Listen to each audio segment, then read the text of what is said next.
Shalom, selamat malam jemaat-jemaat semuanya. Bersyukur kepada Tuhan kalau kita boleh diberikan waktu di tengah minggu ini untuk kita bersekutu di dalam doa. Beberapa waktu lagi kita akan merayakan Natal. Mari bersama kita gunakan waktu ini, dan nanti ketika kita merayakan Natal, untuk kita boleh terus bertumbuh semakin mengenal Tuhan Yesus. Mari mengambil saat teduh. Amin. Doa malam hari ini kita mulai dalam nama Bapa, Putra, dan Roh Kudus. Amin.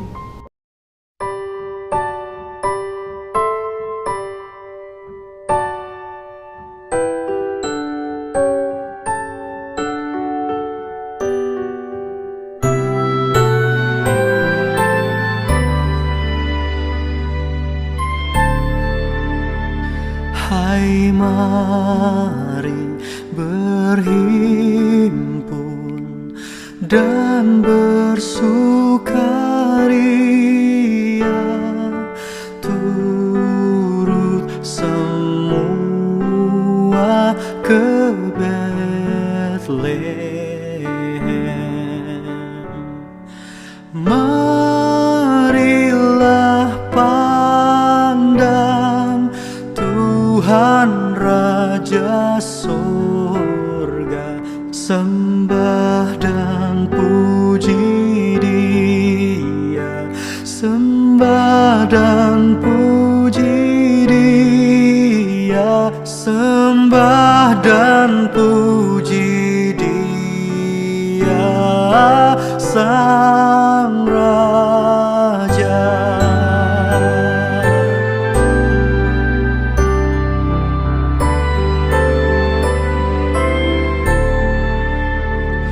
Bernyanyilah kamu, tentera malaikat, turut bernyanyi manusia.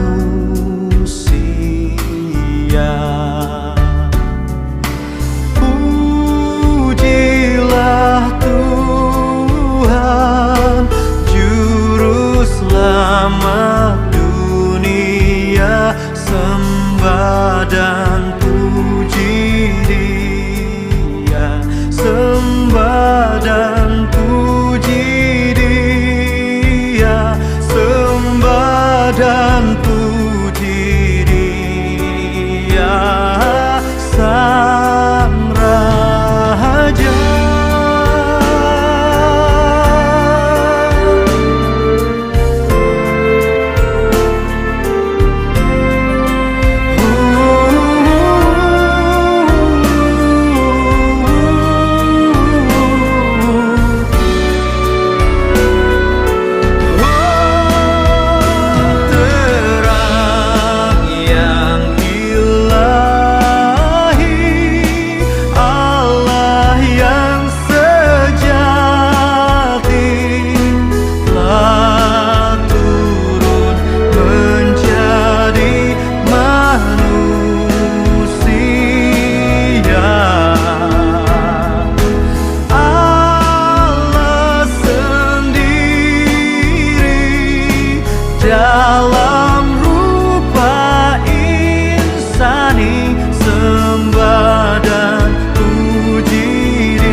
Mari kita masuk dalam doa. Bapa yang di sorga, syukur kami naikkan kepadamu kalau Engkau memberikan waktu ini untuk kami, supaya kami dapat bersekutu dengan saudara-saudara seiman kami, meskipun di dalam online. Kami berdoa Tuhan, menyerahkan untuk pujian yang dinaikkan, maupun juga untuk nanti kami akan mendengarkan sebagian dari firman-Mu, bahkan juga ketika kami menyampaikan pokok doa pribadi kami. Kiranya itu semua dapat memberikan kekuatan dan penghiburan bagi setiap kami. Terima kasih Tuhan, dalam nama Tuhan Yesus kami berdoa. Amin.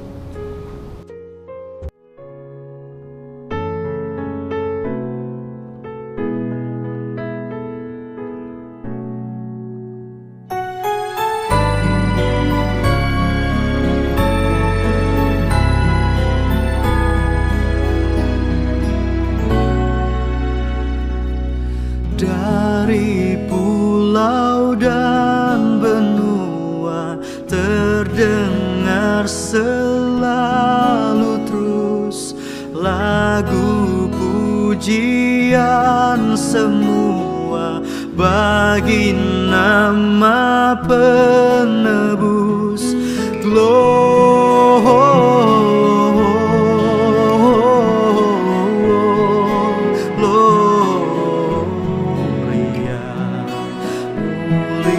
Muliakan Tuhan, Gloria,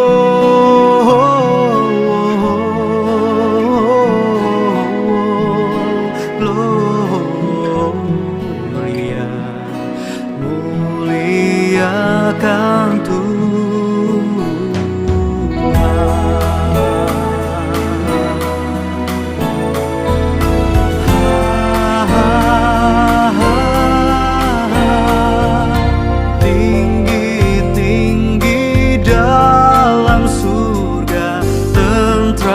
Tuhan yang kudus, tak lelah bernyanyi juga di hadapan penebus. Gloria,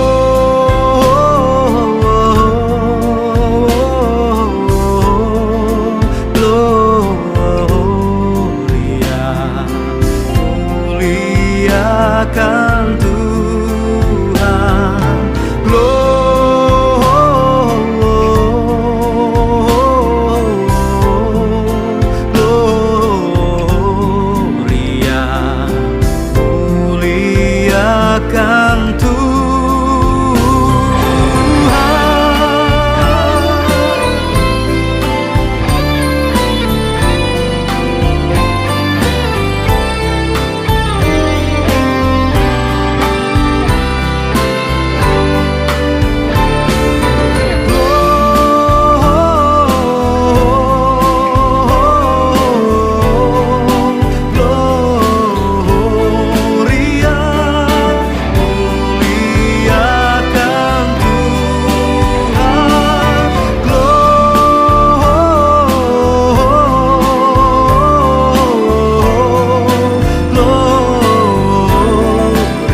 Hari ini kita akan merenungkan firman Tuhan yang terambil dari Lukas pasal yang kedua.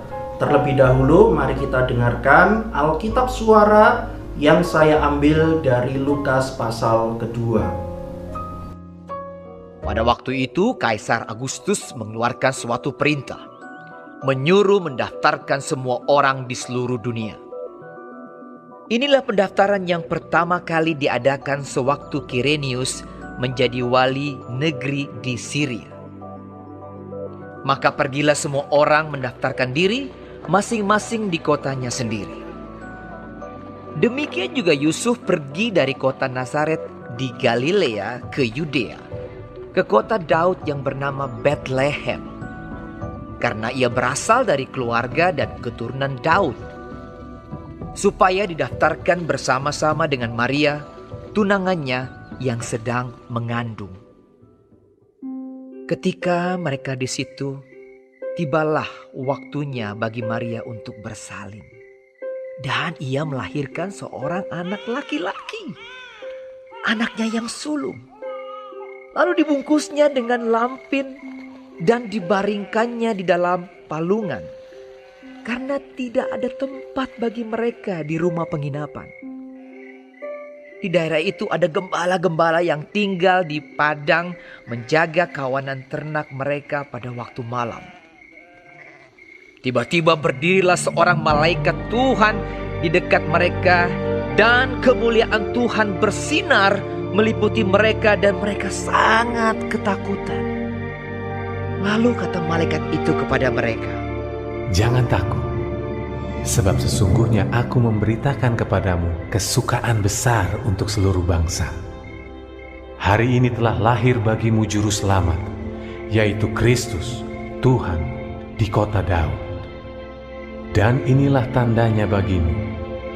Kamu akan menjumpai seorang bayi dibungkus dengan lampin dan terbaring di dalam palungan." Dan tiba-tiba tampaklah bersama-sama dengan malaikat itu sejumlah besar bala tentara sorga yang memuji Allah. Katanya, Kemuliaan bagi Allah di tempat maha tinggi, dan damai sejahtera di bumi, di antara manusia yang berkenan kepadanya. setelah malaikat-malaikat itu meninggalkan mereka dan kembali ke sorga, gembala-gembala itu berkata seorang kepada yang lain, "Marilah kita pergi ke Betlehem untuk melihat apa yang terjadi di sana, seperti yang diberitahukan Tuhan kepada kita." Lalu mereka cepat-cepat berangkat dan menjumpai Maria dan Yusuf dan bayi itu yang sedang berbaring di dalam palungan. Dan ketika mereka melihatnya, mereka memberitahukan apa yang telah dikatakan kepada mereka tentang anak itu. Dan semua orang yang mendengarnya heran tentang apa yang dikatakan gembala-gembala itu kepada mereka. Tetapi Maria menyimpan segala perkara itu di dalam hatinya dan merenungkannya. Maka kembalilah gembala-gembala itu sambil memuji dan memuliakan Allah karena segala sesuatu yang mereka dengar dan mereka lihat semuanya sesuai dengan apa yang telah dikatakan kepada mereka. Dan ketika genap 8 hari dan ia harus disunatkan, ia diberi nama Yesus, yaitu nama yang disebut oleh malaikat sebelum ia dikandung ibunya.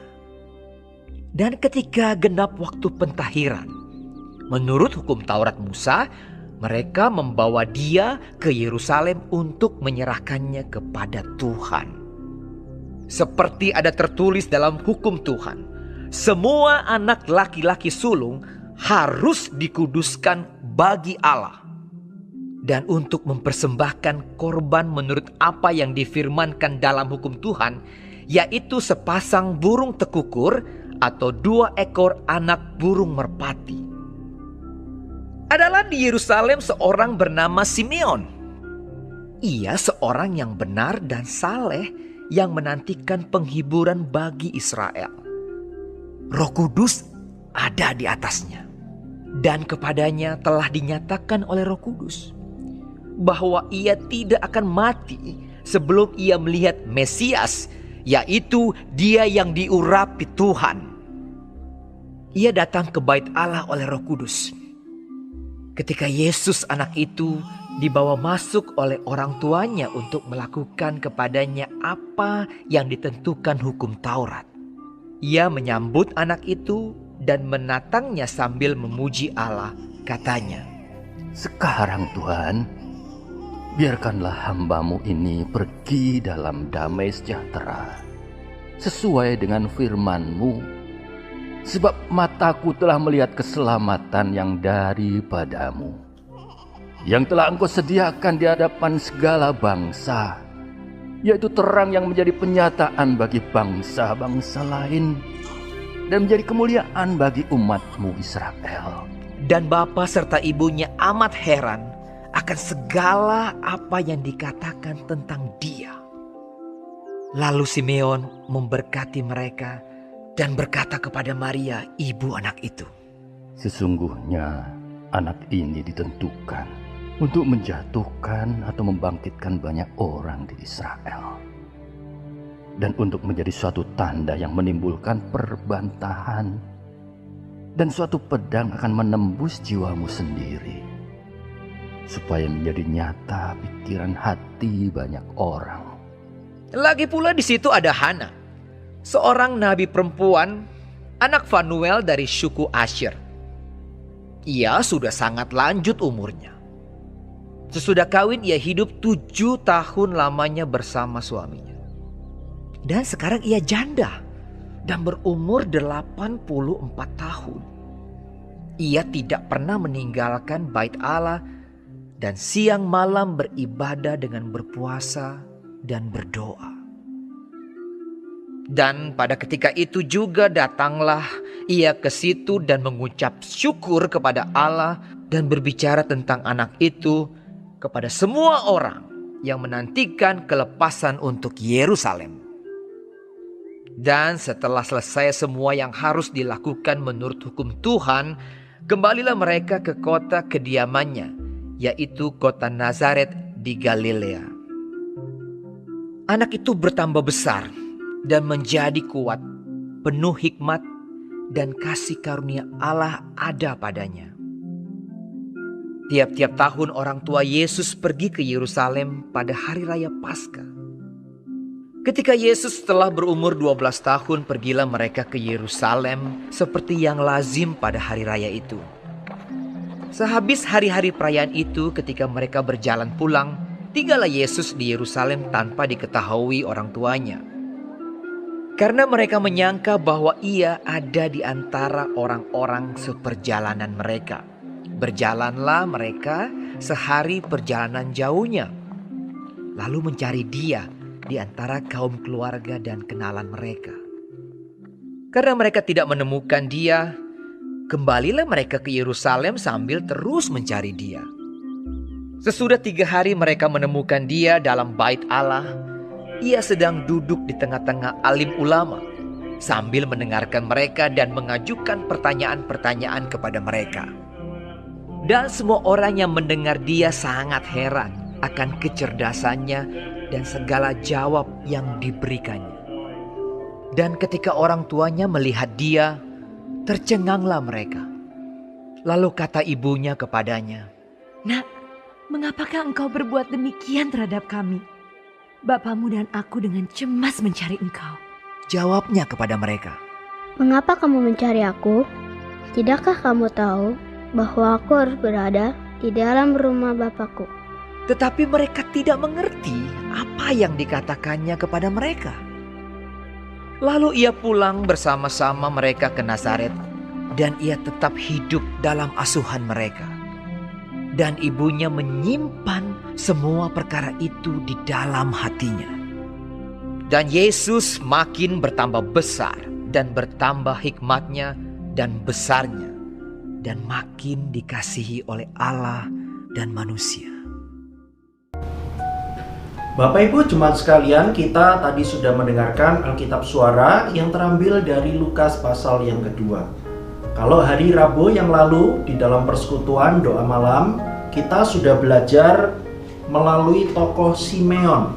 Hari ini kita akan melanjutkan ayat 36 sampai 40, dan hari ini kita akan fokus dalam satu tokoh Natal, yaitu Hana. Mari kita membuka Lukas 2 ayat 36 sampai 40. Kalau sudah menemukan, kita akan melihat bersama-sama. Saya akan membacakan ayat 36 sampai 38 saja. Demikianlah bunyi firman Tuhan. Lagi pula di situ ada Hana, seorang nabi perempuan, anak Fanuel dari suku Asyer. Ia sudah sangat lanjut umurnya, Sesudah kawin, ia hidup 7 tahun lamanya bersama suaminya. Dan sekarang ia janda dan berumur 84 tahun. Ia tidak pernah meninggalkan bait Allah dan siang malam beribadah dengan berpuasa dan berdoa. Dan pada ketika itu juga datanglah ia ke situ dan mengucap syukur kepada Allah dan berbicara tentang anak itu kepada semua orang yang menantikan kelepasan untuk Yerusalem. Demikianlah firman Tuhan. Kita akan belajar bersama-sama melalui seorang nabi perempuan yang bernama Hana. Saudara, ketika memasuki bulan Desember, ada begitu banyak gereja yang saya temui ketika saya bertanya melalui rekan hamba Tuhan, teman saya, ataupun juga ketika saya melihat beberapa gereja itu melakukan yang namanya aksi sosial Natal atau biasa dikenal dengan istilah Christmas Carol. Ada begitu banyak gereja yang memperhatikan kaum lansia ataupun juga tetangga-tetangga di sekitar gereja. Momen Natal ini adalah kesempatan yang baik untuk gereja dapat menunjukkan kasih dan kepedulian seperti Kristus tunjukkan kepada manusia. Saudara, ada satu gereja yang menarik. Christmas Carol pada 1 tahun tersebut bukan ditujukan bagi jemaat sendiri, tetapi mereka memberikan waktu dan juga beberapa hadiah untuk datang ke sebuah panti rehabilitasi narkoba. Wah, ketika saya mendengarkan satu gereja ini, saya begitu terkejut karena memang sangat jarang sekali gereja memperhatikan dan memberikan waktu dan hadiah secara khusus bagi orang-orang yang ada di panti rehabilitasi karena narkoba.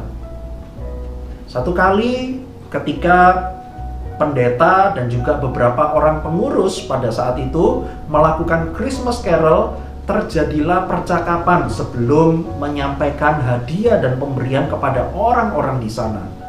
Seorang pendeta terlihat melihat satu sosok bapak-bapak yang sudah cukup tua, tetapi dia itu pakai kalung yang ada simbol salibnya. Jadi biasanya bapak-bapak akan pakai kalung emas. Itu biasanya juga ada beberapa gambar yang ada di kalung tersebut. Dan kali itu pendeta itu melihat, wah, bapak ini memakai kalung emas, gambarnya adalah gambar salib. Maka dia mengetahui bahwa dia ini pastilah orang Kristen. Maka ketika pendeta itu selesai menyampaikan renungan singkat, dia menemui bapak itu. Pak, kamu Kristen ya? Lalu bapak yang ada di panti tersebut bilang, iya pak, tapi itu dulu, sekarang saya bukan Kristen. Tapi kenapa bapak tetap memakai kalung salib itu? Iya pak, ini adalah pemberian almarhum istri saya. Meskipun saya bukan Kristen, tetapi saya tetap memakainya. Karena ini adalah satu-satunya peninggalan almarhum istri saya yang 5 tahun lalu telah meninggal. Saudara sekalian, akhirnya bapak di panti itu melanjutkan ceritanya. Bagaimana dia dulu adalah seorang anak Tuhan yang baik dan juga taat. Sejak pemuda dia aktif ibadah dan juga pelayanan di gereja. Dia pun juga mempunyai seorang istri yang juga adalah anak Tuhan yang baik dan juga setia beribadah kepada Tuhan. Lalu dia pun juga mempunyai seorang anak laki-laki yang juga dibesarkan di dalam lingkungan Kristen. Sekarang dia sudah kuliah dan hampir lulus untuk melanjutkan mencari pekerjaan. Pendeta itu tanya, sekarang di mana istri bapak dan juga anak bapak yang barusan lulus kuliah itu? Bapak itu akhirnya menceritakan kalau 5 tahun yang lalu itu sudah meninggal, dan sekarang anaknya pun juga telah meninggalkan dirinya. Anaknya sudah tidak peduli lagi dengan dia sejak mamanya meninggal. Dia seakan-akan membuang papanya, dia seakan-akan tidak peduli lagi dengan papanya. Karena di dalam kesedihan yang begitu mendalam, akhirnya bapak ini meninggalkan Tuhan, lalu berkenalanlah dia dengan dunia narkoba atau obat terlarang. Saudara sekalian, kalau kita melihat sebuah peristiwa yang begitu menimbulkan kesedihan yang begitu besar bagi seorang bapak ini, dia mengalami begitu banyak rasa duka dan rasa kehilangan. Itu pun juga diperparah dengan anaknya yang sudah tidak mempedulikan dia lagi. Maka bapak ini pun juga akhirnya kecewa kepada Tuhan. Dia tidak mau lagi minta pertolongan Tuhan, tetapi akhirnya dia itu mengarahkan dirinya untuk berkenalan dengan narkoba dan juga obat terlarang. Saudara sekalian, betapa seringnya kita menemukan orang-orang semacam ini, ataupun juga mungkin saya dan Bapak Ibu Saudara pernah alami. Kita mengalami kesulitan, kita mengalami permasalahan, kita mengalami pergumulan, tetapi kita gagal untuk kita melihat kebaikan Tuhan, dan kita gagal untuk mengarahkan hati kita kepada Tuhan untuk minta pertolongan dari Dia. Betapa seringnya kita melihat diri kita dan kita melihat begitu banyak orang percaya justru ketika mengalami kesusahan hidup, dia lari meninggalkan Tuhan. Dia akhirnya memakai hal-hal di dunia ini yang begitu jahat dengan harapan supaya dia mendapatkan pertolongan dan juga penghiburan. Bahkan mendapatkan pelampiasan sehingga kita tidak terfokus kepada masalah, tetapi kita fokus kepada yang lain. Saudara sekalian, itu pun juga sebenarnya permasalahan yang hampir sama nabi perempuan ini alami, yaitu Hana. Kita melihat kalau di dalam ayat 36 dan juga 37 dikatakan dia itu adalah seorang janda. Dia mengalami begitu banyak kesedihan karena sejak dia menikah dengan suaminya, pernikahan itu hanya berumur selama 7 tahun. Bukan karena bercerai atau mengalami hal-hal buruk, tetapi karena suaminya dikatakan telah meninggal dan dia adalah seorang janda. Betapa besarnya kekecewaan yang pasti Hana ini alami. Tetapi satu hal yang dicatat oleh Lukas di dalam Injilnya ini, Hana tidak kecewa kepada Tuhan, tetapi dia justru mendekat kepada Tuhan. Apa buktinya? Kalau kita melihat di dalam ayat 37 dikatakan begini. Dan sekarang ia janda, dia berumur 84 tahun. Sesuai dengan Alkitab katakan dia itu sudah sangat tua, lanjut usia. Tetapi ada satu hal yang sangat menarik dari seorang pribadi Hana ini. Hana tetap dipakai oleh Tuhan untuk menyatakan iman dan percayanya kepada orang lain dengan cara begini. Ia tidak pernah meninggalkan bait Allah dan siang malam beribadah dengan berpuasa dan berdoa. Lain halnya dengan pendahuluan yang saya berikan tadi. Ada orang percaya, tetapi dia telah meninggalkan imannya kepada Tuhan. Dia rela meninggalkan Tuhan demi mendekat kepada hal-hal yang buruk yang dunia ini sediakan. Tetapi parahnya adalah justru dia makin terperosok ke dalam jurang yang jauh lebih dalam daripada sebelumnya. Tetapi Hana ini melakukan hal yang sangat baik yang menjadi bukti imannya kepada Tuhan. Dia tidak meninggalkan Tuhan, tetapi justru dia itu memakai hidupnya tambah dekat kepada Tuhan. Karena dikatakan siang malam dia itu ada di bait Allah untuk berpuasa dan berdoa. Saudara, Alkitab di dalam ayat 37 bukan mengatakan, wah iya, Hana itu siang malam ada di bait Allah. Karena apa? Jualan oleh-oleh misalnya, atau jualan souvenir, atau jualan buku. Bukan, saudara. Hana itu ada di bait Allah sepanjang hari untuk dia itu beribadah kepada Tuhan, mendekatkan dirinya kepada Tuhan. Bahkan Alkitab juga mencatat di dalam ayat selanjutnya, yaitu ayat 38. Di situ dikatakan bahwa Hana bukan hanya menumbuhkan dirinya sendiri, tetapi dia pun juga membawa pertumbuhan kepada orang lain. Dengan cara ketika ada orang tanya, dia cerita mengenai Mesias yang akan membawa kelepasan bagi Yerusalem. Saudara, hal ini sangatlah luar biasa untuk mengingatkan setiap kita. Salah satu tokoh Natal ini memang jarang sekali dibahas, tetapi membawa manfaat dan pengajaran yang sangat besar bagi kita semua. Mengingatkan bahwa kita harus mendekat kepada Tuhan dan bukan egois untuk diri kita sendiri, tetapi juga dibagikan kepada orang lain.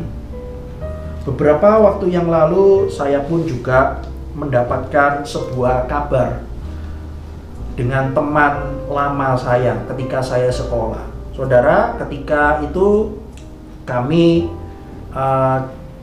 memang tidak terlalu dekat, tetapi kami cukup kenal ketika kami bersekolah. Saudara, beberapa waktu yang lalu saya dapati bahwa dulunya itu kami satu sekolah dan juga sempat sekolah minggu sama-sama di satu gereja. Tetapi saudara, parahnya adalah ketika dia itu lulus kuliah, dia itu dewasa, dia itu meninggalkan Tuhan. Karena apa? Dia ikut suaminya yang beragama non-Kristen. Dia mengatakan bahwa dia sempat punya pasangan yang sama-sama Kristen, sama-sama anak Tuhan. Tetapi akhirnya dia melihat, kok aku kayaknya tidak cocok. Aku lebih baik dengan orang itu saja yang meskipun non-Kristen, tidak percaya kepada Tuhan, tapi dia kaya, dia punya banyak uang, ada jaminan hidup yang baik untuk kedepannya. Maka akhirnya dia meninggalkan imannya, dia akhirnya pindah agama, dan di dalam KTP-nya pun dulunya Kristen, sekarang menjadi sebuah agama yang lain yang bukan Kristen lagi. Untuk apa? Untuk jaminan hidup ke depan. Dia berpikir bahwa dengan orang ini aku bisa mendapatkan hidup yang layak dan juga yang aman. Tidak masalah aku tidak ke gereja, toh aku tetap diberkati, toh keluarga dan juga anak-anakku baik-baik saja. Saudara sekalian, ada begitu banyak alasan ketika kita menemui orang-orang meninggalkan Tuhan. Tetapi hari ini kita belajar satu hal. Ada permasalahan, ada pergumulan dalam kehidupan kita. Tetapi ingatlah, jalan yang paling baik yang Alkitab beritahu kepada setiap kita bukan menjauhi Allah, tetapi kita datang kepada Tuhan. Kita mendekat kepada Tuhan, kita bertumbuh di dalam Tuhan. Sehingga akhirnya ketika kita sudah merasakan pertumbuhan itu, maka melalui hidup kita, kita pun dapat menolong orang lain untuk mereka pun juga bertumbuh. Saudara, pada malam hari ini saya memberikan waktu bagi setiap kita. Hari ini kita hampir memasuki penghujung tahun 2021. Saya meyakini hidup kita selama 1 tahun ini tidak 100% lancar. Tetapi ada begitu banyak pergumulan dan masalah, bahkan yang belum selesai sampai hari ini. Saudara, saya memberikan waktu bagi setiap kita, dan saya pun juga rindu mendoakan Bapak Ibu jemaat semuanya pada malam hari ini. Kita hampir berganti tahun 2022. Saya mengharapkan setiap kita yang mungkin sampai hari ini sedang bergumul di dalam satu pergumulan tertentu, baik untuk diri kita sendiri ataupun juga untuk orang lain atau keluarga kita. Ketika Bapak Ibu Saudara sekalian mempunyai pergumulan itu, biarlah itu pun juga dapat kita sampaikan kepada Tuhan. Saya pun juga merindukan untuk saya membantu mendukung di dalam doa. Saudara, setelah firman Tuhan ini dan setelah doa penutup, silakan Bapak Ibu Saudara sekalian yang ingin menyampaikan pokok doa pribadi bisa disampaikan, direkam suaranya atau diketik melalui WA. Tetapi bagi Bapak Ibu yang tidak ingin diketahui oleh orang lain, bisa langsung japri ke saya. Nanti saya akan merekam suara saya untuk mendoakan secara khusus bagi Bapak Ibu Saudara sekalian di penghujung tahun 2021 ini. Saudara, manfaatkanlah kesempatan ini untuk kita dapat menyampaikan doa. Persekutuan orang percaya itu sangat perlu, karena itulah yang menguatkan setiap kita. Jadi setelah ini saya akan menutup di dalam doa. Silakan Bapak Ibu jemaat semuanya jika berkenan dapat menyampaikan pokok doanya di grup. Kalau Bapak Ibu menyampaikan di grup, saya akan merekam suara saya di grup. Tetapi kalau Bapak Ibu japri langsung ke saya pun juga akan membalasnya dengan merekam suara saya, mengirimkan secara japri kepada Bapak Ibu Saudara sekalian. Mari kita akan berdoa. Setelah itu silakan menyampaikan pokok doa. Bapa yang di sorga, syukur kami naikkan kepadamu Tuhan. Kami tahu ketika kami hidup, kami mempunyai segala macam persoalan dan pergumulan. Ingatlah kami Tuhan, supaya kami pun juga diberikan kemampuan dan kekuatan untuk kami mendekat kepada Tuhan.